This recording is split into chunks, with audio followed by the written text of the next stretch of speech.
Dans Ézéchiel 16, 3, 5, Dieu dit de l'humanité, tu diras, ainsi parle le Seigneur, l'Éternel à Jérusalem, par ton origine et ta naissance, tu es du pays de Canaan. Ton père était un Amoréen et ta mère une Étienne. À ta naissance, au jour où tu naquis, ton nombril n'a pas été coupé. Tu n'as pas été lavé dans l'eau pour être purifié. Tu n'as pas été frotté avec du sel. Tu n'as pas été enveloppé dans des langes. Nul n'a porté sur toi un regard de pitié pour te faire une seule de ces choses. Par compassion pour toi, mais tu as été jeté dans les champs le jour de ta naissance parce que on avait horreur de toi. Cela arrive dans n'importe quelle ville. Quand un enfant est le fruit du péché, il arrive que la mère sort la nuit et jette l'enfant quelque part dans un champ. Un enfant indésirable gisant dans un champ parce qu'il est né du péché. Dieu dit, ô homme, c'est ta condition indésirable de tous. Nos pensées sont mauvaises et nourries de mauvaises images qui ne peuvent pas être changées. Connaissant tout cela, notre Seigneur nous a invités à venir à lui. Quand Dieu montre notre péché, c'est pour nous pardonner et non pour nous faire honte. Lorsque les hommes montrent nos péchés, c'est pour nous faire honte. Lorsque Dieu montre notre péché, ce n'est pas parce qu'il nous hait, mais parce qu'il veut nous sauver.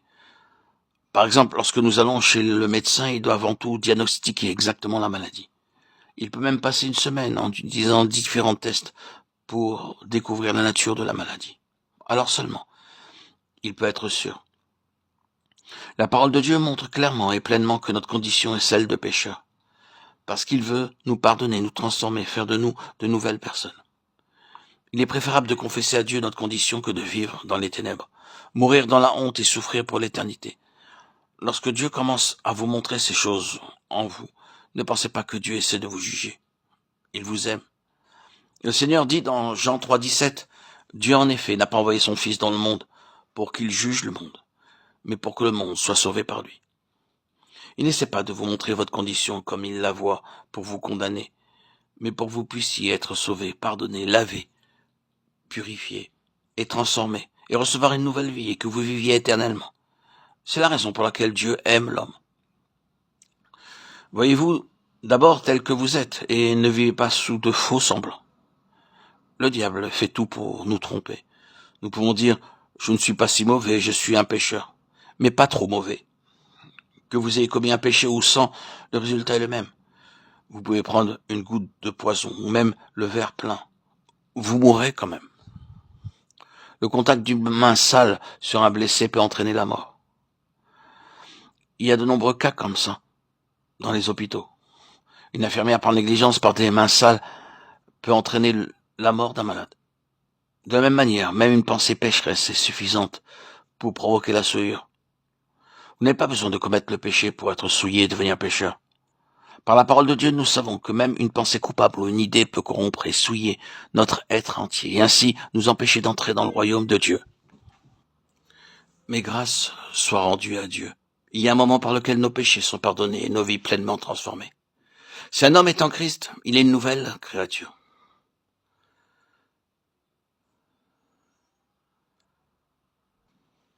Si quelqu'un n'a pas l'esprit de Christ, il ne lui appartient pas. Romains 8, 9. Affectionnez-vous donc aux choses d'en haut, et non à celles qui sont sur la terre. Colossiens 3, 2. C'est ainsi que le premier grand changement a lieu dans la personne, qui reçoit l'amour pour les choses célestes. Heureux ceux qui ont le cœur pur, car ils verront Dieu. Seul Dieu peut donner un cœur pur. Il n'a fait aucune différence entre nous et eux, ayant purifié leur cœur par la foi. Actes 15, 9. Matthieu 5, 8. Combien plus le sang de Christ qui par l'Esprit éternel s'est offert lui-même sans tache à Dieu, purifiera-t-il votre conscience des œuvres mortes, afin que vous serviez le Dieu vivant. Dieu nous donne une nouvelle conscience, une bonne conscience, que nous ne pouvons obtenir par nos propres efforts. Le Seigneur Jésus-Christ, par son précieux sang, nous donne une bonne conscience. Nous en avons la preuve par notre hardiesse à entrer dans la présence de Dieu.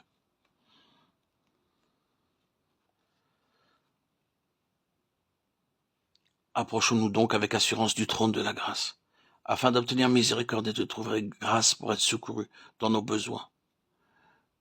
Hébreux 4,16. Une bonne conscience donne la liberté et la hardiesse pour parler à Dieu, et je peux rester longtemps en présence de Dieu.